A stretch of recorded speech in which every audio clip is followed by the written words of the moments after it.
الله وبركاته. إن الحمد لله نحمده ونستعينه ونستغفره ونؤمن به ونتوكل عليه ونعوذ بالله من شرور أنفسنا ومن سيئات أعمالنا. من يهده الله فلا مضل له ومن يضلل فلا هادي له. وأشهد أن لا إله إلا الله وحده لا شريك له وأشهد أن محمدا عبده ورسوله.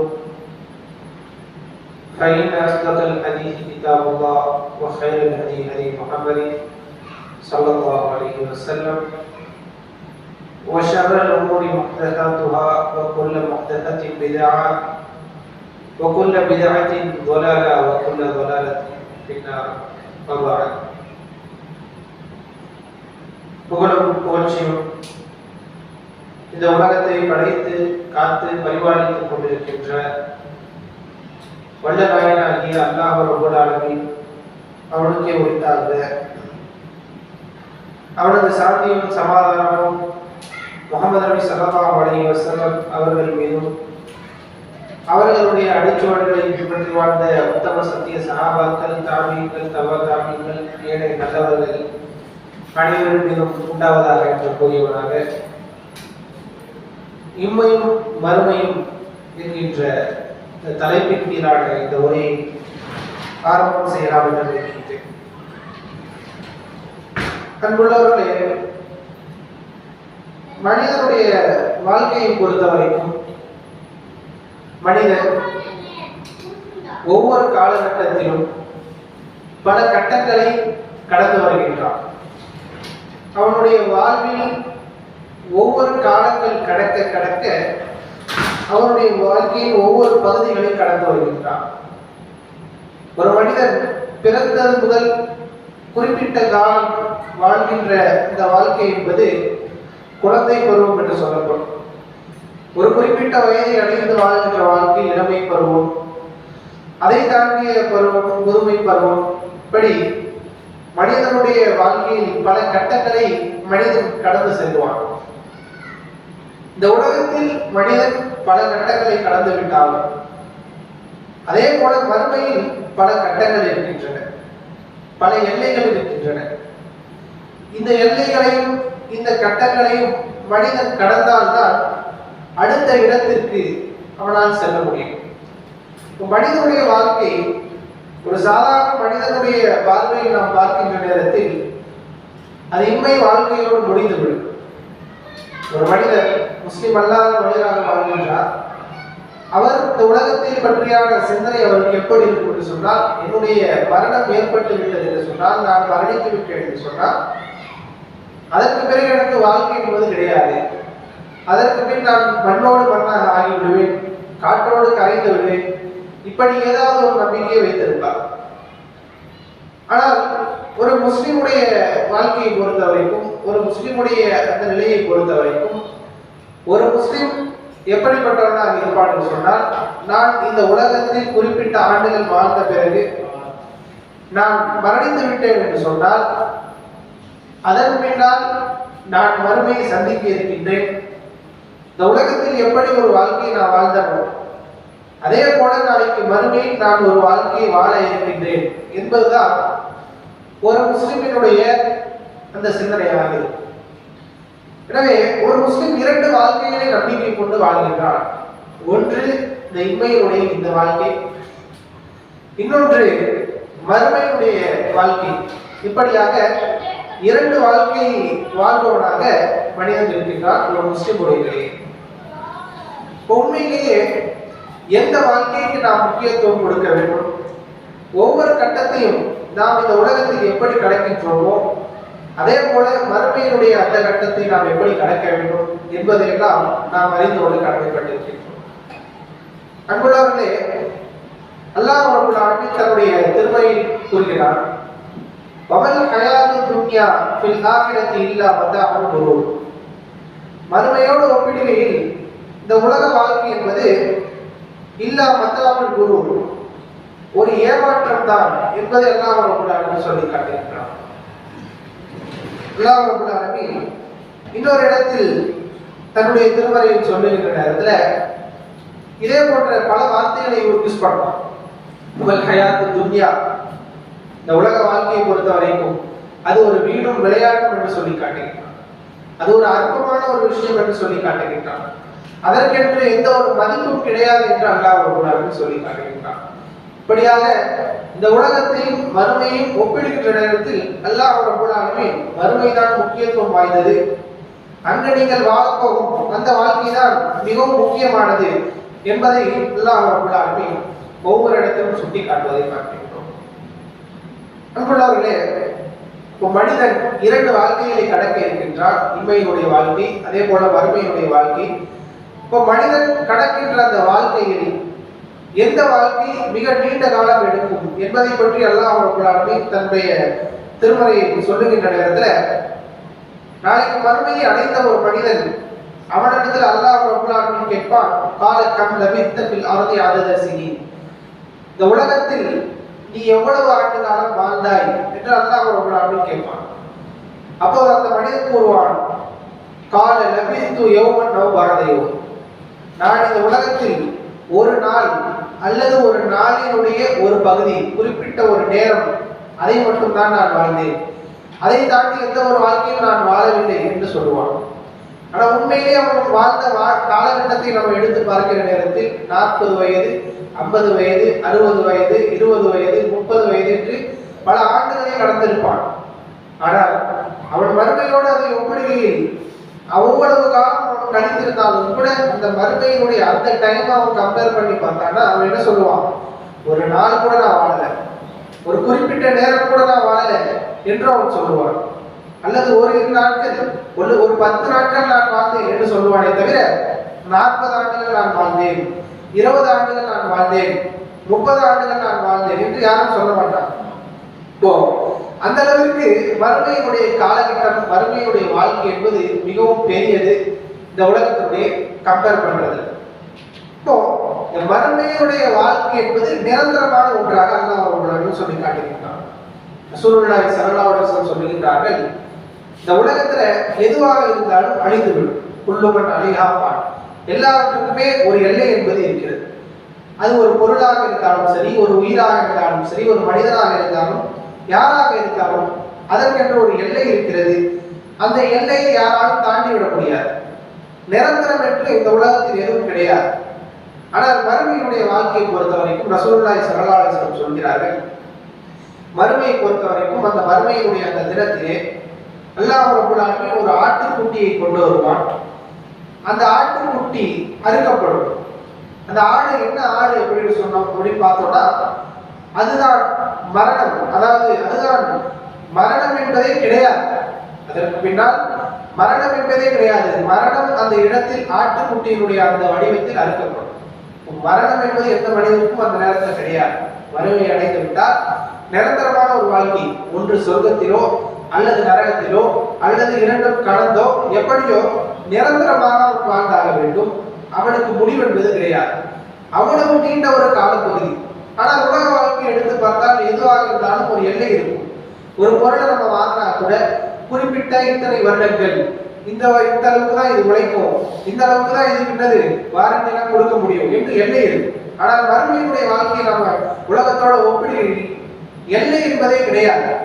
ஒரு முடிவில்லா ஒரு வாழ்க்கை நாம் வாழ இருக்கின்றோம் என்பதையும் நாம் புரிந்து கொள்ள வேண்டும். அதனால்தான் அந்த நேரத்துல அந்த மனிதனுக்கு அவன் இந்த உலகத்தில் பல ஆண்டுகளை கழித்திருந்தாலும் கூட அந்த மறுமையில் அவனுக்கு காலங்கள் சுருக்கமாக தெரிவதை பார்க்கிறோம். ரசூலுல்லாஹி ஸல்லல்லாஹு அலைஹி வஸல்லம் அவங்க சொல்றாங்க, நாளைக்கு மறுமையில் அல்லாஹ் ரப்பல் ஆலமீன் ஒரு மனிதனை கொண்டு வருவான், அதே போல இன்னொரு மனிதனை கொண்டு வருவான். 2 மனிதர்களை அல்லாஹ் ரப்பல் ஆலமீன் கொண்டு வருவான். ஒரு மனிதர் யார் என்று சொன்னால், இந்த உலகத்திலேயே அதிகமான இன்பங்களையும் அதிகமான சந்தோஷங்களையும் அனுபவித்த ஒரு மனிதர். அப்படிப்பட்ட ஒரு மனிதரை அல்லாஹ் ரப்பல் ஆலமீன் கொண்டு வருவான். கொண்டு வந்து அவரை நரகத்தில் ஒரு நிமிடம் அல்லது ஒரு குறிப்பிட்ட நேரம், ஒரு முக்க அளவிற்கு அவனை முக்கிய அல்லாஹ் ரப்பல் ஆலமீன் வெளியே எடுப்பான். எடுத்து விட்டு கேட்பான், உன்னுடைய வாழ்க்கையில் நீ ஏதாவது இன்பங்களை அனுபவித்திருக்கிறாயா, ஏதாவது கஷ்டங்களை அனுபவித்திருக்கிறாயா என்று அல்லாஹ் ரப்பல் ஆலமீன் கேட்கின்ற நேரத்துல எந்த ஒரு இன்பத்தையும் நான் என்னுடைய வாழ்க்கையில் அனுபவித்தது இல்லை என்று அவன் சொல்லிடுவான். உண்மையிலே அவன் அந்த மனிதன் யார்? இந்த உலகத்திலே மிகவும் சந்தோஷமாக மிகவும் இன்பமாக வாழ்ந்த ஒரு மனிதன். அவனை அல்லாஹ் ரப்பல் ஆலமீன் நரகத்தில் ஒரு குறிப்பிட்ட நேரம், ஒரு செகண்ட் வச்சு எடுக்கிற நேரத்துல அவனுடைய வாயிலிருந்து வரக்கூடிய வார்த்தை, இந்த உலகத்தில் நான் எந்த ஒரு இன்பத்தையுமே அனுபவிக்கவில்லை, என்னுடைய வாழ்க்கையில் எந்த ஒரு சந்தோஷத்தையுமே நான் காணவில்லை என்று சொல்லுவோம். அதே போல இன்னொரு மனிதனை அல்லாஹ் ரப்பல் ஆலமீன் கொண்டு வந்தான். அவன் எப்படிப்பட்ட மனிதன்? அவன் தன்னுடைய வாழ்க்கையில் பல கஷ்டங்களை அனுபவித்த ஒரு மனிதன். இன்பம் என்றால் என்னவென்றே தெரியாமல் கடினங்களுக்கு மத்தியிலும் கஷ்டங்களுக்கு மத்தியிலும் வாழ்ந்த ஒரு மனிதன். அவனை அல்லாஹ் ரப்பல் ஆலமீன் அழைத்து வந்து சொர்க்கத்தில் அல்லாஹ் ரப்பல் ஆலமீன் ஒரு குறிப்பிட்ட நேரம் அல்லாஹ் ரப்பல் ஆலமீன் அவனை வைத்து விட்டு எடுத்துவிட்டு அல்லாஹ் ரப்பல் ஆலமீன் கேட்பான், உன்னுடைய வாழ்க்கையில் ஏதாவது நீ கஷ்டத்தை அனுபவித்திருக்கிறாயா என்று அல்லாஹ் ரப்பல் ஆலமீன் கேட்பான். அதற்கு அந்த மனிதன் கூறுவான், என்னுடைய வாழ்க்கையில் எந்த ஒரு கஷ்டத்தையுமே நான் அனுபவிச்சது கிடையாது, என்னுடைய வாழ்க்கையில எந்த ஒரு கஷ்டத்தையுமே நான் அனுபவிச்சது கிடையாது அப்படி என்று சொல்லுவான். இவர்கள் சொல்வது பொய்யை போன்று நமக்கு தெரிந்தாலும் அவர்கள் உண்மையை தான் சொல்றாங்க. காரணம், மனிதன் ஒரு கஷ்டம் வருகிறது, அதை விட மிக கடுமையான ஒரு கஷ்டம் வந்தால் அந்த பழைய கஷ்டத்தை அவன் மறந்துடுவான். அதே போல ஒரு சந்தோஷம் வருகிறது, அதை விட பல மடங்கு சந்தோஷத்தை மனிதன் அனுபவிக்கின்ற நேரத்தில் அவன் இதற்கு முன்னால் அனுபவித்த சந்தோஷங்கள் அவனுடைய கண்ணுக்கு ஒண்ணுமே தெரியலாமல் போயிடும். அதே போன்றுதான் இந்த உலகத்தில் மிகவும் இன்பமாக வாழ்ந்த ஒரு மனிதனை அல்லாஹ் ரப்பல் ஆலமீன் நரகத்தில் ஒரு குறிப்பிட்ட நேரம் வைக்கின்ற நேரத்துல அவன் வாழ்க்கையில் வாழ்ந்த அனைத்து இன்பங்களும் அவனை விட்டு மறந்து விடுகின்றது. என்னுடைய வாழ்க்கையில் எந்த ஒரு இன்பமே நான் அனுபவிக்கவில்லை என்று சொல்லுகின்ற அளவிற்கு அவனுடைய கஷ்டம் அந்த நேரத்தில் அவனை மாற்றிவிடும்.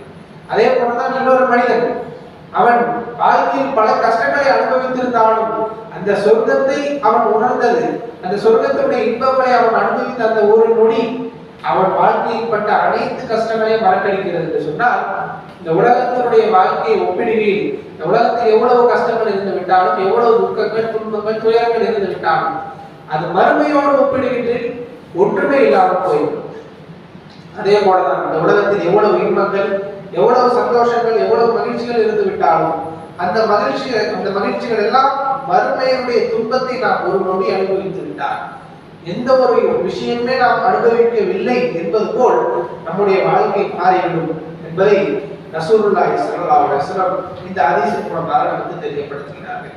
இப்போ மறுமையுடைய வாழ்க்கை வெறுமனே நாம் கற்பனை செய்து வைத்திருப்பதை போன்று அல்லாஹ் ரப்பல் ஆலமீன் தீர்ப்பு கொடுப்பான், அதற்கப்புறம் நரகத்தில் போடுவார்கள் அல்லது சொர்க்கத்தில் போடுவார்கள் என்று மட்டும் அல்ல, மாறாக இந்த உலகத்தில் எப்படி ஒரு வாழ்க்கை முறையாக நாம் வாழ்கின்றோமோ அதே போலதான் நாளைக்கு மறுமையிலும் நாம் ஒவ்வொருவரும் இந்த உலகத்தில் வாழ்ந்த வாழ்க்கையை போன்று வாழ இருக்கின்றோம் என்பதை இஸ்லாம் நமக்கு சொல்லி காட்டுவதை பார்க்கின்றோம். மறுமையினுடைய அந்த நேரத்தில் அந்த வாழ்க்கையை ஆரம்பிக்கின்ற நேரத்துல ஒவ்வொரு மனிதனுக்கும் இந்த உலகத்தில் தான் வாழ்ந்த வாழ்க்கை ஞாபகமே இருக்காது, முற்றிலுமாக மறந்துவிடும். இப்படி ஒரு வாழ்க்கையை நான் வாழவே இல்லை என்பது போன்று அவனுடைய நிலையாகிவிடும். தேவையில்லாமல் இந்த உலகத்தினுடைய வாழ்க்கைக்கு நான் நிறைய முக்கியத்துவத்தை கொடுத்து விட்டேனே, தேவையில்லாமல் இந்த விஷயத்தில் நான் அதீத கவனத்தை செலுத்தி விட்டேனே, தேவையில்லாமல் இந்த உலகம்தான் என்னுடைய வாழ்க்கை என்று நான் வாழ்ந்து விட்டேனே என்று அந்த நேரத்தில் மனிதன் புரிந்து கொள்வான். ஒரு குழந்தை இருக்கின்றது, அந்த குழந்தை அதற்கு பல ஆசைகள் இருக்கும். என்ன ஆசைகள் எல்லாம் இருக்கும்? ஒரு பொம்மையை வாங்க வேண்டும் என்ற ஆசை இருக்கும், ஒரு கார் பொம்மை அல்லது ஒரு பெண்களாக இருந்தால் ஒரு ஏதாவது ஒரு பொம்மையின் மீது அவர்களுக்கு ஆசை இருக்கும், இதை வாங்க வேண்டும்.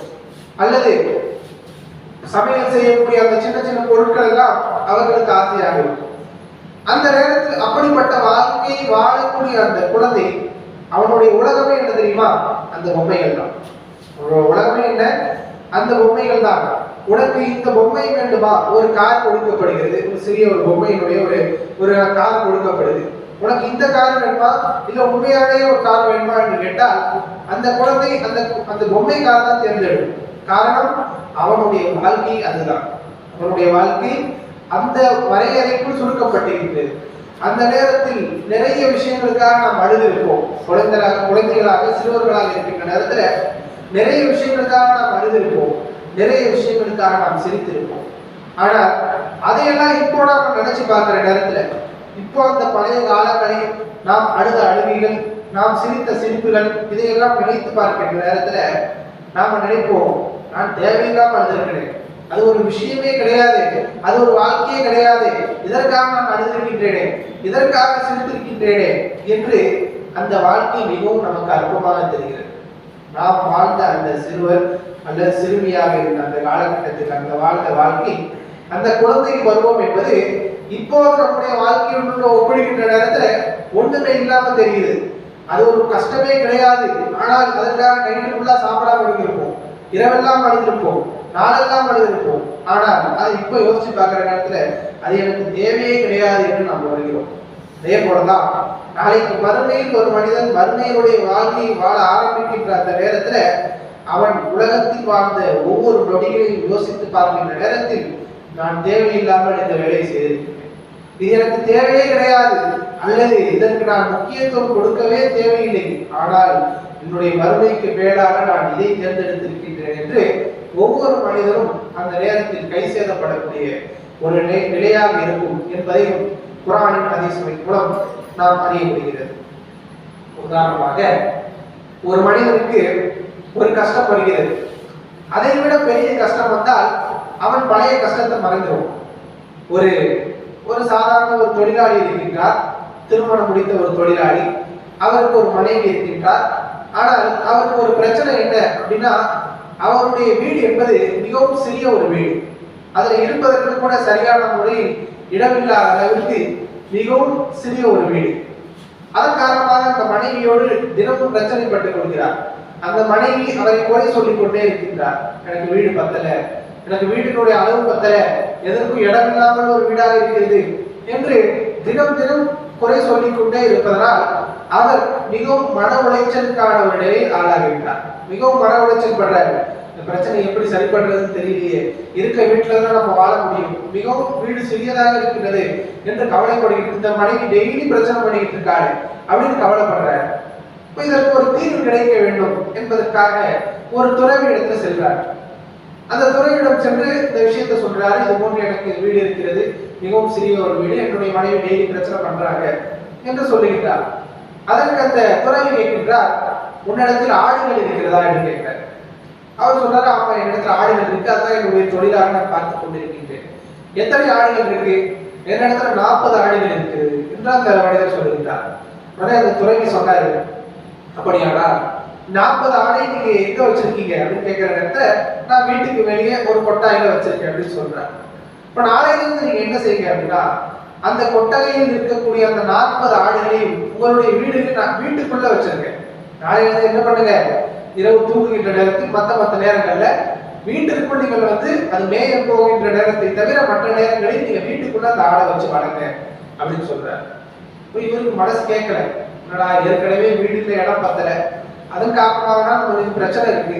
ஆனால் இப்ப துறவி என்ன சொல்றாரு, 40 ஆடுகளையும் வீட்டுக்குள்ள வச்சு வளர்க்க சொல்றாரு. இது ஒரு கதையாக இருந்தாலும் இதில் பல படிப்பினைகள் இருக்கு. என்ன சொல்றாரு, 40 ஆடுகளையும் நாம் எப்படி வீட்டுக்குள்ள வச்சு வளர்க்கிறது, பிரச்சனை டபுள் ஆகும். அதே போல என்ன பண்றாரு, இருந்தாலும் ஒரு பெரிய துறவி, பெரிய அறிஞர் என்பதற்காக அவர் சொல்வதை கேட்கின்றார். பிரச்சனை டபுள் ஆகும், மனைவியினுடைய தொல்லை இன்னும் அதிகமாகுது. கடுமையான முறையை இவரை விமர்சிக்கிறாங்க, தினம் தினம் பேச்சுக்களும் இப்படியாக அவருடைய நாட்கள் கடக்கின்றது. ஒரு லிமிட்டுக்கு மேலே அவரால் தாங்க முடியல. என்ன பண்றாரு, மறுபடியும் நேரா துறவிட்டு வராரு. உங்க பேச்சை கேட்டுதான் நான் 40 ஆடையும் என்ன பண்ணேன், வீட்டுக்குள்ள கட்டி வச்சேன். ஆனா நீங்க பிரச்சனை சரியாகவும் சொன்னீங்க, ஆனா பிரச்சனை டபுள் ஆயிடுச்சு. உடனே அந்த துறவி சொல்றார், இன்று முதல் என்ன செய்யலாம், அந்த 40 ஆடுகளையும் எங்க முன்னாடி இருந்துச்சோ அங்கேயே வச்சிரு, முன்னாடி எங்க இருந்துச்சோ அதே இடத்துல மறுபடியும் வச்சிரு என்று சொல்றாரு. இவருக்கு ஒண்ணுமே புரியல, அது அங்கதானே இருந்துச்சு, அதை அப்படியே விட்டுருக்கலாமே, எதற்கு வீட்டுக்குள்ள எடுக்கணும், திருப்பி எடுத்துட்டு அதே இடத்துல வைக்கணும் அப்படின்னு சொல்லி என்ன பண்றாரு, சரி துறவி சொல்றதுல ஏதோ ஒரு அர்த்தம் இருக்கும் என்பதற்காக பண்றாரு. அந்த 40 ஆடுகளையும் வீட்டுல இருந்து வெளியே எடுக்கிறாரு. எடுத்துட்டு வீட்டெல்லாம் கிளீன் பண்ணிட்டு அந்த இரவை அவர் கழிக்கின்றார். இப்போ அந்த மனைவி சொல்லுகின்றார்கள், அல்ஹம்துலில்லாஹ், வீடு எவ்வளவு விசாலமாக இருக்கிறது, வீடு எவ்வளவு விசாலமாக எவ்வளவு நிம்மதியாக இருக்கிறது என்று முன்னர் எந்த மனைவி குறை கூறி கொண்டிருந்தார்களோ, எனக்கு வீட்டுல இடம் பத்தல, வீடு மிகவும் சிறியதாக இருக்கிறது என்று எந்த மனைவி குறை கூறி கொண்டிருந்தார்களோ, அதே மனைவியுடைய வாயிலிருந்து வரக்கூடிய வார்த்தையாக என்ன இருக்கிறது, மாஷா அல்லாஹ் வீடு எவ்வளவு பெருசாயிடுச்சு, வீடு எவ்வளவு விசாலமாக இருக்கு, வீடு எவ்வளவு நிம்மதியாக இருக்கு, இப்படிப்பட்ட வார்த்தைகள் வர ஆரம்பிக்கும். அப்போ இதுதான் மனிதன். மனிதனை பொறுத்த வரைக்கும் ஒரு விஷயம், ஒரு கஷ்டம் ஏற்படுகிறது என்று சொன்னால் அதற்காக அவன் வருந்துவான், அவன் கவலைப்படுவான். ஆனால் அதை விட மிகப்பெரிய ஒரு கஷ்டம் அந்த மனிதனை வந்து அடைகிறது என்று சொன்னால் அனுபவிக்கிறான், அதை விட மிகப்பெரிய கஷ்டத்தை அனுபவிக்கிறான் அப்படின்னு சொன்னா அந்த பழைய கஷ்டத்தை மனிதன் மறந்து விடுவான். சாதாரணமாக ஒரு ஊசி குத்துற நேரத்துல, ஒரு மருத்துவத்திற்காக ஒரு ஊசி போடுகின்ற நேரத்தில் நாம் மிகவும் கவலைப்படுவோம், வலிக்குமே என்று வருத்தப்படுவோம். அது மிகவும் வலியான ஒரு விஷயமாக இருக்கும். ஆனால் ஒரு பெரிய ஒரு ஊசி, ஒரு பெரிய ஒரு ஆபரேஷன், அந்த நேரத்துல பல ஊசிகள் எல்லாம் குத்துவாங்க. ஆனால் அந்த நேரத்துல மனிதனுக்கு வலியே தெரியாது. ஊசி ஒன்றுதான், ஆனால் மனிதனுடைய மனநிலை வேறு. காரணம், அவன் அந்த ஊசியை விட மிகப்பெரிய நோயினால் அவன் பாதிக்கப்பட்டிருக்கின்றான். அதை விட பெரிய ஒரு ஆபரேஷன் அவனுக்கு செய்யணும், அதை விட பெரிய ஒரு மருத்துவத்தை அவனுக்கு பார்க்க வேண்டும். எனவே அதே ஊசிதான், அதே அளவிற்கான ஊசிதான், ஆனால் இப்போது குத்துகின்ற நேரத்தில் அவனுக்கு வலி கிடையாது. காரணம், அவனுடைய மனோநிலை இதை விட மிகப்பெரிய கஷ்டம் எனக்கு வந்திருக்கிறது என்பதனால் அவன் பழைய கஷ்டத்தை மறந்து விட்டான் என்பதை நாம் பார்க்க முடிகிறது. அதே போலதான் நாளைக்கு மறுமையில் நாம் அடைகின்ற கஷ்டங்களாக இருந்தாலும், நாம் அடைகின்ற இன்பங்களாக இருந்தாலும், இந்த உலக வாழ்க்கையோடு நாம் ஒப்பிடுகின்ற நேரத்தில் அந்த நேரத்தில் நாம் புரிந்து கொள்வோம், நான் அடைந்தது ஒரு கஷ்டமே கிடையாது, நான் அடைந்தது ஒரு இன்பமே கிடையாது என்று மனிதன் உணர்ந்து கொள்வான். அப்படிப்பட்ட ஒரு வாழ்க்கையாக மறுமையினுடைய வாழ்க்கை இருக்கும் என்பதை இஸ்லாம் நமக்கு சுட்டிக்காட்டுகிறது. எனவே ஒரு மனிதன் இந்த உலகத்தில் முஸ்லிமாக வாழ்கின்றான் என்று சொன்னால் அவனுடைய குறிக்கோளாக எது இருக்க வேண்டும் என்று சொன்னால், இந்த உலகத்தின் இன்பங்களை எல்லாம் அவன் அனுபவித்தாலும் கூட எனக்கு நாளைக்கு நான் மிகப்பெரிய ஒரு வாழ்க்கையை சந்திக்க இருக்கின்றேன், அதுதான் என்னுடைய குறிக்கோளாக இருக்க வேண்டுமே தவிர அற்பமான நாளைக்கு அழிந்துவிடக்கூடிய இந்த வாழ்க்கையை நான் முழுமையாக தேர்ந்தெடுத்து கொள்ளக்கூடாது என்பது இருக்க வேண்டும். அப்துல்லா இப்னு உமர் ரலியல்லாஹு அன்ஹு சொல்கிறார்கள், அல்லாஹ்வுடைய தூதர் ஸல்லல்லாஹு அலைஹி வஸல்லம் அவர்கள் என்னுடைய தோள்பட்டையை பிடித்து சொன்னார்கள், குன் ஃபி துன்யா கஅன்னக கரீமுன் அவ் ஆபிரி ஸபீல். இந்த உலகத்தில் நீ வாழ்கின்ற காலத்தில் ஒரு வழிபோக்கனை போன்றோ அல்லது ஒரு அந்நியனை போன்றோ வாழ்ந்து கொள் என்று ரசூலுல்லாஹி ஸல்லல்லாஹு அலைஹி வஸல்லம் அவர்கள் சொன்னார்கள் என்று அப்துல்லா இப்னு உமர் ரலியல்லாஹு அன்ஹு அவர்கள் கூறுகிறார்கள். எனவே ஒரு வழிபோக்கன் எப்படி ஒரு இடத்தில் தங்கிவிட்டு செல்வானோ அதே போலதான் ஒரு முஸ்லிம் என்பவன் இந்த உலகத்தில் அவன் தங்கிவிட்டு செல்ல வேண்டும் என்பதை இஸ்லாம் நமக்கு சொல்லி காட்டுவதை பார்க்கின்றோம். அதனால்தான் ரசூலுல்லாஹி ஸல்லல்லாஹு அலைஹி வஸல்லம் மறுமையினுடைய வாழ்க்கையைத்தான் ஒரு மனிதன் வாழக்கூடிய உண்மையான வாழ்க்கை என்று சொன்னார்கள். ரசூலுல்லாஹி ஸல்லல்லாஹு அலைஹி வஸல்லம் மனிதன் வாழக்கூடிய வாழ்க்கையில் உண்மையான வாழ்க்கை எது என்று சொன்னால் நாளைக்கு மறுமையில் வாழக்கூடிய அந்த வாழ்க்கை தான் என்று சொன்னார்கள். ஒரு முறை அஹ்ஸாபுடைய யுத்தத்தில் எல்லா சஹாபாக்களும் அகலை தோண்டிக் கொண்டிருக்கிறார்கள், மிகப்பெரிய குழியை தோண்டிக் கொண்டிருக்கிறார்கள். அப்போது ஒரு பாறை உடைய மறுக்கிறது. அதனால் ரசூலுல்லாஹி ஸல்லல்லாஹு அலைஹி வஸல்லம் அந்த பாறையை உடைக்கிறார்கள். சொல்லுகின்ற நேரத்தில் சொன்னார்கள், அல்லாஹும்ம லா ஐஷ இல்லா ஐஷுல் ஆஃபிரா ஃபக்ஃபிரில் அன்சார் வல் முஹாஜிரா. யா அல்லாஹ், வாழ்க்கை என்றாலே அது மறுமையினுடைய வாழ்க்கை மட்டும்தான். எனவே நீ முஹாஜிர்களுக்கும் அன்சார்களுக்கும் அவர்களுடைய பாவங்களை மன்னித்து விடு என்று ரசூலுல்லாஹி ஸல்லல்லாஹு அலைஹி வஸல்லம் அவர்கள் அந்த இடத்தில் சுட்டி காட்டினார்கள் என்பதை பார்க்கிறோம். ரசூலுல்லாஹி ஸல்லல்லாஹு அலைஹி வஸல்லம் அவர்களுடைய பார்வையில் இந்த உலக வாழ்க்கை ஒன்றுமே கிடையாது என்பதை நாம் காண முடிகிறது. நாளைக்கு நான் மரணித்த பிறகு, நான் அடக்கப்பட்ட பிறகு நான் என்னுடைய மன்னரை வாழ்க்கையிலிருந்து தொடங்குகின்ற வாழ்க்கை தான் என்னுடைய உண்மையான வாழ்க்கை என்பதை சஹாபாக்கள் ஒவ்வொருவரும் புரிந்து வைத்ததை பார்க்கின்றோம். உஸ்மான் இப்னு அஃபான் ரலியல்லாஹு அன்ஹு அவர்கள் மிக ஒரு சிறந்த ஒரு நபித்தோழர், திடகாத்தமான ஒரு நபித்தோழர் என்றாலும் கூட கபறுகளை காணுகின்ற நேரத்தில் அழக்கூடிய ஒரு மனிதராக இருந்தார். கபறுகளை காணுகின்ற நேரத்தில் அழக்கூடிய, வருத்தப்படக்கூடிய ஒரு மனிதராக இருந்தார். அவரிடத்தில் கேட்கப்படுகின்றது, எதற்காக நீங்கள் கபறுகளை கண்டால் அழுகின்றீர்கள் என்று கேட்கப்பட்ட நேரத்தில் அவர் சொல்லுகின்றார், அல் கபரு அவ்வல் மனாசில். கபர் என்பது ஒரு முஸ்லிம் சந்திக்கக்கூடிய முதலாவது வீடாகும். அவனுடைய மறுமை வாழ்க்கை பயணத்திற்கு அவன் பல வீடுகளை கடக்க வேண்டும், பல இருப்பிடங்களை கடக்க வேண்டும். அதில் முதலாவது இருப்பிடம் எது தெரியுமா? கபர் என்பது. அந்த வாழ்க்கையில், அந்த கபரில் ஒரு மனிதன் சரியாக அவனுடைய வாழ்க்கை அமைந்துவிட்டால் அதற்கு பின்னால் வரக்கூடிய அனைத்து வாழ்க்கையும், அந்த நிரந்தரமான வாழ்க்கை சிறந்த முறையில் அமைந்துவிடும். அந்த கபரில் ஒரு மனிதனுடைய வாழ்க்கை கெட்டு விட்டது என்று சொன்னார், ஒரு மனிதனுடைய வாழ்க்கை வேதனையாக மாறிவிட்டது என்று சொன்னார், அதற்கு பின்னால் வரக்கூடிய முழுமையான நிரந்தரமான வாழ்க்கையும் அவனுக்கு கஷ்டமாக மாறிவிடும். எனவே தான் நான் இந்த கபர்களை காணுகின்ற நேரத்தில் அழுகின்றேன் என்று உஸ்மான் இப்னு அஃபான் ரலியல்லாஹு அன்ஹு அவர்கள் கூறியதை பார்க்கின்றோம். ரசூலுல்லாஹி ஸல்லல்லாஹு அலைஹி வஸல்லம் சொல்லுகின்றார்கள், உமர் இப்னு கத்தாப் ரலியல்லாஹு அன்ஹு அவர்கள் அல்லாஹ்வுடைய தூதர் ஸல்லல்லாஹு அலைஹி வஸல்லம் அவர்களை காணுகின்றார்கள். காணுகின்ற நேரத்தில் ரசூலுல்லாஹி ஸல்லல்லாஹு அலைஹி வஸல்லம் ஒரு நாரினால் செய்யப்பட்ட விரிப்பில் படுத்திருக்கிறார்கள். நாரினால் செய்யப்பட்ட ஒரு விரிப்பு, அதில் படுத்ததன் காரணமாக அதனுடைய தடங்கள் ரசூலுல்லாஹி ஸல்லல்லாஹு அலைஹி வஸல்லம் அவர்களுடைய முதுகு பகுதியில் அப்படியே பதிந்து காணப்படுகின்றது. ஒரு உமர் இப்னு கத்தாப் ரலியல்லாஹு அன்ஹு கேட்கின்றார்கள், அல்லாஹ்வுடைய தூதரே, உங்களை போன்ற தலைவர்கள், கிஸ்ரா கைசர் போன்ற மன்னர்கள், அவர்கள் மிகவும் ஆடம்பரமாக வாழ்ந்து கொண்டிருக்கின்றார்கள், பஞ்சு மெத்தைகளில் படுத்துக் கொண்டிருக்கின்றார்கள்.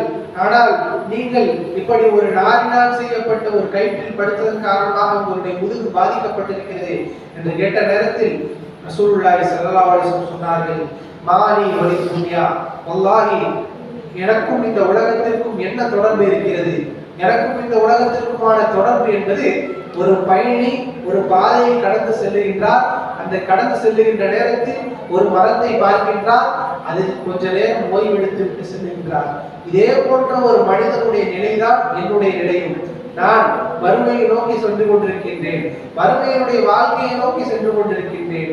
அதில் ஒரு மரத்தின் நிழல் தான் என்னுடைய இந்த உலக வாழ்க்கை என்பதை ரசூலுல்லாஹி ஸல்லல்லாஹு அலைஹி வஸல்லம் அவர்கள் சொல்லி காட்டியதை பார்க்கின்றோம்.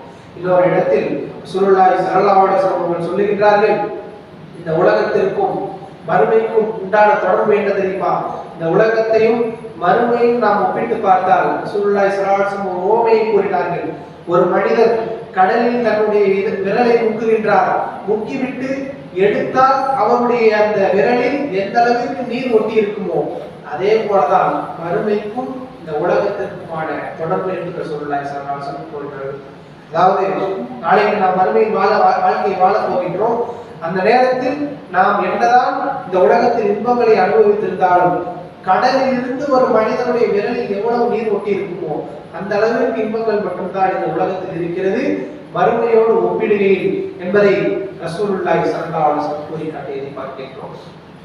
இந்த உலக வாழ்க்கை என்பது அதற்கென்று ஒரு பெருமதி இருக்கின்றது, அதற்கென்று ஒரு முக்கியத்துவம் இருக்கின்றது. ஆனால் மறுமையோடு அதை ஒப்பிடுகையில், மறுமையினுடைய நிரந்தரமான வாழ்க்கையோடு அதை நாம் ஒப்பிடுகையில் இந்த உலக வாழ்க்கைக்கென்று எந்த ஒரு பெருமானமும் இல்லை என்பதை தான் இஸ்லாம் நமக்கு சொல்லி காட்டுவதை பார்க்கின்றோம். அல்லாஹ் ரப்பல் ஆலமீன் தன்னுடைய திருமறையில் சொல்லி காட்டுகின்றார், எவ்வளவு மக்களே அறிந்து கொள்ளுங்கள், அன்னமல் ஹயாத்து துன்யா, இந்த உலக வாழ்க்கையை பொறுத்தவரைக்கும் லஹவும், அது ஒரு விளையாட்டு, வலஹவும், ஒரு வீணுக்கான ஒரு வாழ்க்கை, வஸீனத்தும், அது ஒரு அலங்காரம், வதஃபாகும் பைனக்கும் வதகாசுரும் பில் அம்வாலி வல் அவுலாத், உங்களுக்கு மத்தியில் பெருமை எடுத்துக் கொண்டு என்னிடத்தில் அதிகமான பொருளாதாரம் இருக்கிறது, என்னிடத்தில் அதிகமான பிள்ளைகள் இருக்கின்றது என்று நீங்கள் பெருமை அடிக்கக்கூடிய ஒரு இடம் மட்டும்தான். அது எப்படி தெரியுமா? ஒரு விவசாயத்தை போன்று ஒரு மனிதர் விவசாயம் செய்கின்றார், அந்த விவசாயத்தின் மூலமாக நல்ல விளைச்சல் கிடைக்கின்றது. அந்த விளைச்சல் முடிந்த பின்னால் அந்த கதிர்கள் எல்லாம் வெயிலில் காய்ந்து மண்ணோடு மண்ணாக சரிவுகளாக மாறி போகின்றது. அதே போலதான் உங்களுடைய இந்த உலக வாழ்க்கையும் ஒன்றுமே கிடையாது, ஒன்றுமே இல்லாமல் மண்ணோடு மண்ணாக மாறக்கூடிய ஒரு வாழ்க்கை என்பதை அல்லாஹ் ரப்பல் ஆலமீன் தன்னுடைய திருமறையில் சொல்லி காட்டுகின்றார். உலகத்தினுடைய அனைத்து இன்பங்களையும் அல்லாஹ் ரப்பல் ஆலமீன் ஒரே வசனத்தில் சொல்லுகின்றார். இந்த உலகத்தினுடைய வாழ்க்கை உங்களுடைய பார்வையில் மிக பெரியதாக இருக்கலாம், அதுதான் உங்களுடைய வாழ்க்கை என்று நீங்கள் வாழலாம், அதற்கு நீங்கள் மிகவும் முக்கியத்துவத்தை கொடுக்கலாம். ஆனால் அது ஒரு விவசாயியை போன்றுதான். அந்த விவசாயி அந்த அறுவடை காலம் வரைக்கும் மிகவும் முக்கியத்துவத்தை கொடுத்தான். ஆனால் அந்த அறுவடை காலம் முடிந்து விட்டது. அந்த அறுவடை காலத்திலேயே அந்த விவசாயி அதை பார்க்கின்ற நேரத்தில் ஆச்சரியம் அடைந்து நிற்கின்றான். எவ்வளவு விளைச்சல்களை தந்திருக்கிறது, எவ்வளவு பயிர்கள், எவ்வளவு தானியங்கள், எவ்வளவு தாவரங்கள் எல்லாம் கிடைத்திருக்கிறது என்று ஆச்சரியப்படுகின்றான். ஆனால் ஒரு சில நாட்களில் அது ஒன்றுமே இல்லாத கூடங்களாக எப்படி மாறிவிடுகிறதோ அதே போன்றுதான் நீங்கள் வாழக்கூடிய வாழ்க்கை உங்களுக்கு பல மகிழ்ச்சிகளை கொடுத்து விடலாம். அது நீங்கள் நிரந்தரமாக இருப்பதை போன்ற ஒரு காட்சியை தந்துவிடலாம். இதுதான் இனிமேல் நிரந்தரம் என்பதை போன்ற ஒரு எண்ணங்களை ஏற்படுத்தி விடலாம். ஆனால் அது உண்மை அல்ல. எப்படி அந்த பயிர்கள் சருகுகளாக மாறியதோ அதே போன்றுதான் உங்களுடைய இந்த வாழ்க்கையின் சருகுகளாக மாறும் என்பதை அல்லாஹ் சொல்லி காட்டுகின்றான். இறைவன் தன்னுடைய திருமறையை கேட்கின்றான்,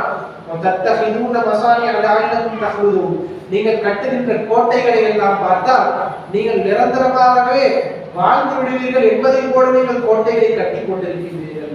ஆனால் உங்களால் ஒரு காலம் நிரந்தரமாக வாழ முடியாது என்பதை அல்லாஹ் தன்னுடைய திருமறையை சொல்லி காட்டுகின்றான். நீங்கள் மட்டும் உங்களுக்கு சவாலாக நான் சொல்லுகின்றேன், முடிந்தால் மரணத்தை உங்களை விட்டு தடுத்து காட்டுங்கள், இந்த உலகத்தில் நிரந்தரமாக வாழ்ந்து காட்டுங்கள். ஒரு காலம் அப்படி ஒரு வாழ்க்கையை வாழ முடியாது என்பதை அல்லாஹ் ரப்பல் ஆலமீன் தன்னுடைய திருமறையில் சவாலாக சொல்வதை பார்க்கின்றோம். அதே நேரத்தில் காபிர்களை பொறுத்தவரைக்கும் ஒரு அல்லாஹ் ரப்பல் ஆலமீனை நம்பாத காபிர்கள் இந்த உலகத்தில் வாழ்கிறார்கள். அவர்களுடைய வாழ்க்கை முறை எப்படி இருக்கும்? என்னுடைய வாழ்க்கை இந்த உலகத்தில் மட்டும்தான். நான் வாழக்கூடிய 50 வருடமோ 60 வருடமோ அல்லது 70 வருடமோ இது மட்டும்தான் என்னுடைய வாழ்க்கை. இதற்கு பின்னால் எனக்கு எந்த வாழ்க்கையும் கிடையாது என்று ஒரு மனிதன் வாழ்கின்ற நேரத்தில் இந்த உலகத்தை முழுமையாக அனுபவிப்பான். அந்த உலகத்தில் நியாயம் எது அநியாயம் எது என்பதையெல்லாம் பார்க்காமல் தன்னுடைய வாழ்க்கையை வாழ்ந்து கொண்டிருப்பான். அநியாயத்தில் தன்னுடைய வாழ்க்கையை வாழ்ந்து கொண்டிருப்பான். அதனால்தான் ரசூலுல்லாஹி ஸல்லல்லாஹு அலைஹி வஸல்லம் சொன்னார்கள், அத்துன்யா இந்த உலக வாழ்க்கையை பொறுத்தவரைக்கும் ஜன்னத்துல் முஃமின் சிஜ்னுல் முஃமின் ஒரு முஃமினுடைய சிறைச்சாலையாகும், ஒரு ஜன்னத்துல் காஃபிர் அதே நேரத்தில் காஃபிர்களுக்கு அதுதான் சொர்க்கம் என்று சொல்லி காட்டினார்கள். இந்த உலகத்தில் முஸ்லிமாக முஃமின்களாக வாழ்கின்ற நேரத்தில் நிறைய தடைகள் நமக்கு இருக்கும். ஒரு சிறைச்சாலையில் வாழ்கின்ற ஒரு மனிதன் நினைத்த நேரத்தில் நினைத்ததை செய்துவிட முடியாது. முழு சுதந்திரம் அவனுக்கு இருக்காது. அவனுக்கு நிறைய தடைகள் இருக்கும். நினைத்த நேரத்தில் சாப்பிட முடியாது, நினைத்த நேரத்தில் வெளியே போக முடியாது, நினைத்த ஆடைகளை அணிய முடியாது. அவன் அணிய வேண்டும் என்று சொன்னால் இப்படிப்பட்ட ஆடை அணிய வேண்டும், இப்படிப்பட்ட உணவுகளை சாப்பிட வேண்டும் என்று அவனுக்கு பல நிபந்தனைகள் இருக்கும். அதே போன்றுதான் முஸ்லிமாக வாழக்கூடிய நமக்கும் எல்லா ஒன்றாமே நீங்கள் இதை சாப்பிட வேண்டும், இதை சாப்பிடக்கூடாது, இந்த ஆடையை உடுத்தலாம், இந்த ஆடையை உடுத்தக்கூடாது, இந்த வியாபாரத்தை செய்யலாம், இந்த வியாபாரத்தை செய்யக்கூடாது, இப்படியாக பல நிபந்தனைகளை வைத்திருப்பான், பல நிபந்தனைகளை வைத்திருப்பான். அதற்கு கட்டுப்பட்டுதான் நம்ம இந்த உலகத்தில் நம்முடைய வாழ்க்கையை அமைத்துக் கொள்ள முடியும். அதே போலதான் ரசூலுல்லாஹி ஸல்லல்லாஹு அலைஹி வஸல்லம் சொல்றாங்க, நீங்கள் வாழக்கூடிய வாழ்க்கை சில நேரங்களில் உங்களுக்கு சிறைச்சாலையை போல இருக்கலாம். அதே நேரத்தில் காபிர்களை நாம் பார்க்கின்ற நேரத்தில் அவர்களுக்கு எந்த தடைகளும் கிடையாது. பொருளாதாரத்தை ஈட்ட வேண்டுமா எப்படி வேணாலும் ஈட்டிக் கொள்ளலாம், சம்பாதிக்க வேண்டுமா எப்படி வேணாலும் சம்பாதித்துக் கொள்ளலாம், அவர்கள் நினைத்தபடி வாழ்ந்து கொள்ளலாம். அதே நேரத்தில் மறுமையில் இருந்து அவர்களுக்கு எந்த பக்கம் கிடையாது, மறுமையில் எந்த பக்கம் கிடையாது. அதே நேரத்தில் ஒரு முஸ்லிமிற்கு இந்த உலகம் சிறைச்சாலையாக இருந்தாலும் அவனுக்கு சில தடைகள் இருந்தாலும் மறுமையில் அல்லாஹ் ரப்பல் ஆலமீன் அந்த வாழ்க்கையில் கொடுக்கின்ற இன்பங்களை அவன் காணுகின்ற நேரத்தில் நான் பட்டதெல்லாம் ஒரு கஷ்டமே கிடையாது என்ற அந்த ஒரு விஷயத்தை மனிதன் அந்த நேரத்தில் உணர்ந்து கொள்வான் என்பதை நாம் பார்க்க முடிகிறது. அல்லாஹ் ரப்பல் ஆலமீன் தன்னுடைய திருமறையில் சொல்லி காட்டுகின்றான், வலவுலா கான உம்மத்த வாஹிதா, அதாவது மக்கள் எல்லாம் காபிர்களாகவே எல்லாரும் மாறிவிடுவார்கள் என்ற அச்சம் மட்டும் இல்லாமல் இருந்தால் காபிர்களுக்கு இந்த உலகத்தில் இறைவனை நிராகரித்து வாழக்கூடியவர்களுக்கு தங்கம் மற்றும் வெள்ளியினாலே நான் வீடு கட்டி கொடுத்திருப்பேன் என்று அல்லாஹ் ரப்பல் ஆலமீன் சொல்லுகின்றான். அல்லாஹ் ரப்பல் ஆலமீன் என்ன நினைக்கின்றான்? காபிர்களாக யார் வாழ்கின்றார்களோ அவர்களுக்கு வீடு முழுவதுமாகவே தங்கம் மற்றும் வெள்ளியினால் கட்டப்பட வேண்டும். காரணம், உலகம் தான் அவர்களுடைய சொர்க்கம். அதில் அவர்களுக்கு தங்கத்தினால் வெள்ளியினால் நான் வீடுகளை கட்டி கொடுக்க வேண்டும் என்று நினைக்கின்றேன். அப்படி நான் செய்தேன் என்று சொன்னால் உலகத்தில் வாழக்கூடிய நிறைய முஸ்லிம்களும் காபிர்களாக மாறிவிடுவார்கள். அதனால்தான் நான் அப்படி செய்யாமல் இருக்கின்றேன் என்பதையும் அல்லாஹ் ரப்பல் ஆலமீன் சொல்லி காட்டுகின்றான். எனவே இந்த உலக வாழ்க்கை என்பது ஒரு வாழ்க்கை, மறுமை வாழ்க்கை என்பது அது ஒரு தனிப்பட்ட ஒரு வாழ்க்கை. அதே நேரத்தில் இந்த இரண்டு வாழ்க்கையும் சரிவர அமைத்துக் கொண்டு கொண்டால் ஒரு முஸ்லிமாக இருக்க முடியும். ஒரு முக்மீனாக நாம் வாழ்கின்றோம் என்று சொன்னால் இஸ்லாம் மற்ற மதங்களை போன்று மற்ற மார்க்கங்களை போன்று உலகத்தை தூக்கி எரிந்து விடுங்கள், உலக வாழ்க்கை ஒரு வாழ்க்கையே கிடையாது, அதற்கு எந்த ஒரு மதிப்பும் கிடையாது என்று இஸ்லாம் சொல்லவில்லை. உலகத்தில் வாழுகின்ற காலத்தில் அதற்கு மதிப்பு இருக்கிறது. உலகத்தில் நம்ம வாழ்றோம், அதற்கு பல மதிப்பு இருக்கிறது. பொருளாதாரம் இருக்கிறதா, அதற்கு ஒரு மதிப்பு இருக்கிறது. ஒரு வீடு இருக்கிறதா, அதற்கு ஒரு மதிப்பு இருக்கிறது. அதே நேரத்தில் வறுமையோடு ஒப்பிடுகையில் தான் அதற்கு மதிப்பு இல்லையே தவிர உலகத்தில் மதிப்பு இருக்கிறது. அந்த மதிப்பை கொடுத்துதான் வாழ வேண்டும். உலகத்தில் நம்ம வாழுகின்ற நேரத்தில் இந்த உலகம் எனக்கு தேவையில்லை என்று தூக்கி எறிந்து இஸ்லாம் வாழ சொல்லவில்லை. அல்லாஹ் குர்ஆனில் சொல்லுகின்றான், மனிதர்களிலே சிலர் இருக்கின்றார்கள் எனக்கு உலகம் மட்டும் போதும் என்று வாழ்கின்றார்கள், அவர்களுக்கு மறுமையிலிருந்து எந்த பக்கம் கிடையாது. இன்னும் சிலர் இருக்கின்றார்கள், யகூலுன ரப்பனா ஆத்தினா ஃபித் துன்யா ஹஸனா வ ஃபில் ஆখিরাতি ஹஸனத்தோ வ கினா அஸாபன்னார். யா அல்லாஹ், எங்களுக்கு இந்த உலகத்திலும் நீ நலவுகளை தா, மறுமையிலும் எங்களுக்கு நலவுகளை தா, எங்களை நரக நெருப்பிலிருந்து பாதுகாத்து விடு என்று அவர்களுடைய பிரார்த்தனை இருக்கும் என்று சொல்லி காட்டுகின்றான். அப்போ ஒரு முஸ்லிமை பொறுத்த வரைக்கும் உலக வாழ்க்கையும் அவன் சரிவர அமைத்துக் கொள்ள வேண்டும். அதே நேரத்தில் உலகமே என்னுடைய வாழ்க்கை என்று வாழ்ந்து விடக்கூடாது. மறுமையில் நான் வாழ இருக்கின்றேன், மிகப்பெரிய ஒரு வாழ்க்கையை வாழ இருக்கின்றேன், அதற்கும் நான் தயாரிப்புகளை செய்து வைத்துக் கொள்ள வேண்டும். இந்த இரண்டுக்கும் மத்தியில் சரியான முறையில் பேலன்ஸ் பண்ணி யார் வாழ்றாரோ அவர்தான் உண்மையான முஸ்லிம். ரசூலுல்லாஹி ஸல்லல்லாஹு அலைஹி வஸல்லம் ஒரு ஆன்மீக தலைவராக இருந்தார்கள். ரசூலுல்லாஹி ஸல்லல்லாஹு அலைஹி வஸல்லம் மறுமைக்காக வாழ்ந்த ஒரு மனிதராக இருந்தார்கள். அதே நேரத்தில் இந்த உலகத்தில் சரிவர தன்னுடைய கடமைகளை செய்து வாழ்ந்தார்கள். திருமணம் முடித்திருந்தார்கள், அவர்களுக்கு கொடுக்க வேண்டிய பொருளாதாரங்களை கொடுத்தார்கள். அதே நேரத்தில் ஒவ்வொருவருக்கும் என்ன உரிமைகளை கொடுக்க வேண்டுமோ, என்ன கடமைகளை செய்ய வேண்டுமோ, தாய்க்கு என்ன செய்ய வேண்டும், தந்தைக்கு என்ன செய்ய வேண்டும், பிள்ளைகளுக்கு என்ன செய்ய வேண்டும், என்னுடைய வாழ்க்கை முறையை நான் எப்படி அமைத்துக் கொள்ள வேண்டும், அன்றாட நேரங்களை நான் எப்படி அமைத்துக் கொள்ள வேண்டும், இதையெல்லாம் சரிவர வரையறுத்து ரசூலுல்லாஹி ஸல்லல்லாஹு அலைஹி வஸல்லம் நமக்கு வாழ்ந்து காட்டி சென்றார்கள். இரண்டு வாழ்க்கையிலும் ரசூலுல்லாஹி ஸல்லல்லாஹு அலைஹி வஸல்லம் அவர்கள் நமக்கு முன்மாதிரியாக இருந்தார்கள் என்பதை பார்க்கின்றோம். அதனால்தான் அல்லாஹ் ரப்பல் ஆலமீன் தன்னுடைய திருமறையில் சொல்லுகின்ற நேரத்தில் லக்கத் கான லக்கும் ஃபீ ரசூலில்லாஹி உஸ்வத்துன் ஹஸனா. இந்த உலகத்தில் நம்முடைய வாழ்க்கை நிறைய பேருடைய பேச்சுக்கள் எப்படி இருக்கிறது, இந்த உலகத்தினுடைய வாழ்க்கையை நாம் வாழ்ந்து விட்டால் மறுமைக்காக நாம் வாழ முடியாது, அப்படி வாழ்றது கஷ்டம், ஒன்று உலகத்தை தேர்ந்தெடுக்கணும் அல்லது மறுமையை தேர்ந்தெடுக்கணும் என்று சொல்லக்கூடிய மனிதர்களை நாம் பார்க்கின்றோம். ஆனால் ரசூலுல்லாஹி ஸல்லல்லாஹு அலைஹி வஸல்லம் லக்கத் கான லக்கும் ஃபீ ரசூலில்லாஹி உஸ்வத்துன் ஹஸனா, நபி அவர்களிடத்தில் உங்களுக்கு அழகிய முன்மாதிரி இருக்கிறது என்று அல்லாஹ் ரப்பல் ஆலமீன் சொல்லி காட்டுகின்றார். அப்படிப்பட்ட அந்த முன்மாதிரியான மனிதர் இந்த உலகத்திலும் சரிவர வாழ்ந்து காட்டினார். அதே நேரத்தில் மறுமையிலும் சரிவர வாழ்ந்து ஒரு அழகான ஒரு வாழ்க்கையை வாழ்ந்து காட்டினார் என்பதை நாம் பார்க்க முடிகிறது. எனவே இந்த பேலன்ஸை எந்த மனிதன் செய்கின்றாரோ ஒரு முஸ்லிமை பொறுத்த வரைக்கும் இந்த இரண்டிற்கும் மத்தியில் தன்னுடைய வாழ்க்கையை சரியான முறையில் பேலன்ஸ் செய்து கொள்ள வேண்டும். உலகத்திற்காக மறுமை இழந்து விடக்கூடாது, அல்லது மறுமைக்காக உலகத்தையும் இழந்து விடக்கூடாது. மறுமைதான் மிகவும் முக்கியத்துவம் வாய்ந்தது, மறுமைதான் நிரந்தரமானது, மறுமைதான் என்றைக்கும் நிச்சயமாக இருக்கக்கூடியது என்றாலும் கூட அதற்கான அடிப்படையை இந்த உலக வாழ்க்கையின் மூலமாகத்தான் நாம் அமைத்துக் கொள்ள முடியும். அதில் நாம் சரியாக வாழ முயற்சிக்க வேண்டும் என்பதுதான் ஒரு முஸ்லிமுடைய அந்த சிந்தனையாக இருக்க வேண்டும் என்பதை நாம் பார்க்க முடிகிறது. இப்னு கையிம் ரஹிமஹுல்லாஹ் அவர்கள் கூறுவார்கள், இந்த உலகத்தில் ஒரு மனிதனிடத்தில் நாம் வயதை கேட்டால் உன்னுடைய வயது என்ன என்று நாம் கேட்கின்ற நேரத்தில் அந்த மனிதன் சொல்லுவான், எனக்கு 50 வயது ஆகிறது, 40 வயது ஆகிறது என்று சொல்லுவான். இப்னு கையிம் ரஹிமஹுல்லாஹ் அவர்கள் சொல்லுவார்கள், உண்மையிலேயே வயது என்றால் எது தெரியுமா, வாழக்கூடிய வாழ்க்கை என்றால் எது தெரியுமா, நாம் இந்த உலகத்தினுடைய நலவுகளுக்காகவும் மறுமையினுடைய நலவுகளுக்காகவும் எந்தெந்த நேரங்களை செய்திருக்கிறோமோ, எந்த நேரங்களை செலவு செய்திருக்கிறோமோ அதுதான் நம்முடைய வாழ்க்கையை தவிர நாம் இந்த உலகத்தில் வீடிலும் விளையாட்டிலும் கழித்ததெல்லாம் நம்முடைய வாழ்க்கையில் சேர்க்கவே படாது. அந்த காலத்தை எல்லாம் நாம் ஒரு ஜனாசாவாக தான் கடந்திருக்கிறோம் என்பதை இப்னு கையிம் ரஹிமஹுல்லாஹ் அவர்கள் அடிக்கடி கூறக்கூடியவர்களாக இருந்தார்கள். அலி இப்னு அபீ தாலிப் ரலியல்லாஹு அன்ஹு அவர்கள் அடிக்கடி தன்னுடைய வார்த்தையில் ஒன்றை சொல்வார்கள், இஸ்தக்பரத் துன்யா முத்பிரா வஸ்தக்பரத் ஆஹிரா முத்பிரா. இந்த உலகம் ஒவ்வொரு நாளும் கடக்க இந்த உலக வாழ்க்கை என்பது பின்னோக்கி சென்று கொண்டே இருக்கிறது. அதே நேரத்தில் ஒவ்வொரு நாளையும் நாம் கடந்து செல்கின்றோம், அந்த நேரத்தில் மறுமை என்பது நம்மை முன்னோக்கி வந்து கொண்டே இருக்கிறது. லிகுல்லி வாஹிதின் மின்ஹுமா பனூன். இந்த உலகத்திற்காகவே வாழக்கூடிய சில மனிதர்கள் இருக்கிறார்கள். அவர்களுடைய கவலை என்ன, உலகம் மட்டும்தான் என்னுடைய வாழ்க்கை, இந்த பொருள் தான், இந்த ஒரு விஷயம் தான், என்னுடைய குடும்பம் தான் என்று அவர்கள் வாழக்கூடியவர்களாக இருப்பார்கள். அவர்கள் தான் உலகத்தினுடைய பிள்ளைகள். அதே போன்று இன்னும் சில மனிதர்கள் இருப்பார்கள், உலகத்தில் சரிவர இருந்தாலும் மறுமையை இலக்காக வைத்து வாழக்கூடிய மனிதர்களாக இருப்பார்கள். அவர்கள் மறுமையினுடைய பிள்ளைகள். எனவே ஃபகுனு அப்னா அல் ஆஹிரா, நீங்கள் வாழ்வதாக இருந்தால் மறுமையினுடைய பிள்ளைகளாக வாழுங்கள். வலா தகூனு அபனாஇ துன்யா, உலகத்தினுடைய பிள்ளைகளாக நீங்கள் வாழாதீர்கள். யௌம அமலுன் வலா ஹிசாப் வல் ஆகிரா ஹிசாபுன் வலா அமலுன், இன்றைய தினம் நம்மால் அமல்களை செய்ய முடியும், அதே நேரத்தில் கேள்வி கணக்கு என்பது கிடையாது. நாளைக்கு ஒரு நாள் வரும், அந்த நாளிலே வெறும் கேள்வி கணக்கு மட்டும்தான், எந்த ஒரு அமலையும் செய்து விட முடியாது என்று அடிக்கடி அலியினுடைய அபித்தாலிப் ரலியல்லாஹு அன்ஹு அவர்கள் கூறக்கூடியவர்களாக இருந்தார்கள். எனவே இதையெல்லாம் நாம் நினைவில் வைத்துக் கொள்ள வேண்டும். நாளைக்கு நிரந்தரமான ஒரு வாழ்க்கையை நான் வாழ இருக்கின்றேன்.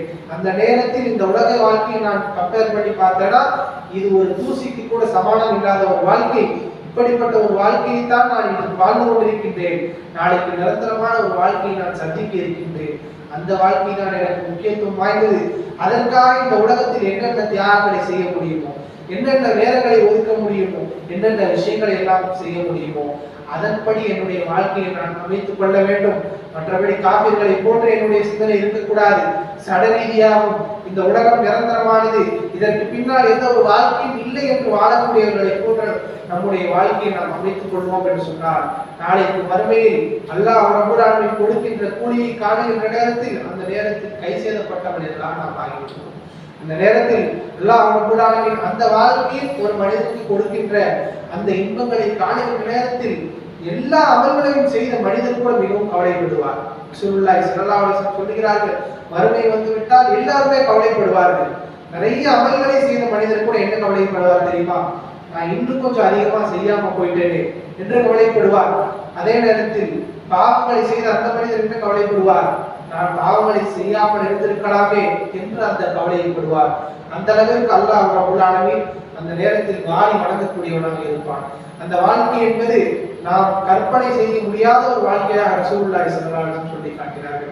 இந்த உலகத்தில் நாம் நிறைய கற்பனைகளை செய்கிறோம். நாளைக்கு நான் இதை செய்ய வேண்டும், இந்த பொருளை வாங்க வேண்டும், இந்த இடத்திற்கு செல்ல வேண்டும், இந்த வாகனத்தை வாங்க வேண்டும், இந்த வீட்டை நான் வாங்க வேண்டும், இப்படிப்பட்ட ஒரு இடத்தில் நான் வாழ வேண்டும் என்று பல கற்பனைகளை செய்கின்றோம். நம்முடைய கற்பனைகளுக்கு எட்டும்படிதான் இந்த உலகம் என்பது இருக்கிறது. ஆனால் மறுமையினுடைய வாழ்க்கையை பொறுத்த வரைக்கும் ரசூலுல்லாஹி ஸல்லல்லாஹு அலைஹி வஸல்லம் சொன்னார்கள், மாலா ஐனுன் ராத், எந்த கண்ணும் பார்த்திராத, எந்த காதும் கேட்டிராத, எந்த ஒரு உள்ளமும் கூட கற்பனை செய்து பார்த்திட முடியாத ஒரு வாழ்க்கை என்றால் அது மறுமையினுடைய வாழ்க்கை என்று ரசூலுல்லாஹி ஸல்லல்லாஹு அலைஹி வஸல்லம் சொல்லி காட்டுகிறார்கள். என்று சொன்னால் அந்த வாழ்க்கை என்பது எப்படிப்பட்ட ஒரு வாழ்க்கையாக இருக்கும்? கற்பனைக்கு எட்ட முடியாத அளவுக்கு அழகான ஒரு வாழ்க்கை அல்லாஹ் ரப்பல் ஆலமீன் தருவதாக வாக்களிக்கின்றான். அதற்காக அல்லாஹ் ரப்பல் ஆலமீன் நம்மிடத்திலிருந்து எதிர்பார்ப்பது இந்த வாழ்க்கை, இந்த உலக வாழ்க்கை, மறுமை வாழ்க்கைக்காக சில காலம் நீங்கள் தியாகம் செய்ய வேண்டும், சில விஷயங்களை தியாகம் செய்ய வேண்டும், சில நிபந்தனைகளுக்கு நீங்கள் வாழ வேண்டும். அப்படி வாழ்ந்தீர்கள் என்று சொன்னால் இரண்டு வாழ்க்கையும் உங்களுக்கு அழகாக்கி தருகின்றேன் என்பதுதான் அல்லாஹ் ரப்பல் ஆலமீனுடைய வாழ்க்கையாக இருக்கிறது. ஒரு முஸ்லிம் என்பவன் அப்படித்தான் வாழ வேண்டும். எனவே இந்த அழகான ஒரு வாழ்க்கையை உலகத்திலும் அழகான முறையில், அதே நேரத்தில் மறுமையிலும் நாம் அழகான முறையில் வாழ வேண்டும் என்று சொன்னால் இஸ்லாம் தந்திருக்கக்கூடிய அதனுடைய கட்டளைகள் என்ன, அதனுடைய விளக்கங்கள் என்ன என்பதை நாம் தொடர்ந்து வாழக்கூடிய நல்ல மனிதர்களாக அல்லாஹ் ரப்பல் ஆலமீன் உங்களையும் என்னையும் ஆக்கியது புரிவானாக. வாஹ் அல்ஹம்துலில்லாஹி ரப்பில் ஆலமீன். அஸ்ஸலாமு அலைக்கும் வரஹ்மத்துல்லாஹி வபரகாத்துஹு.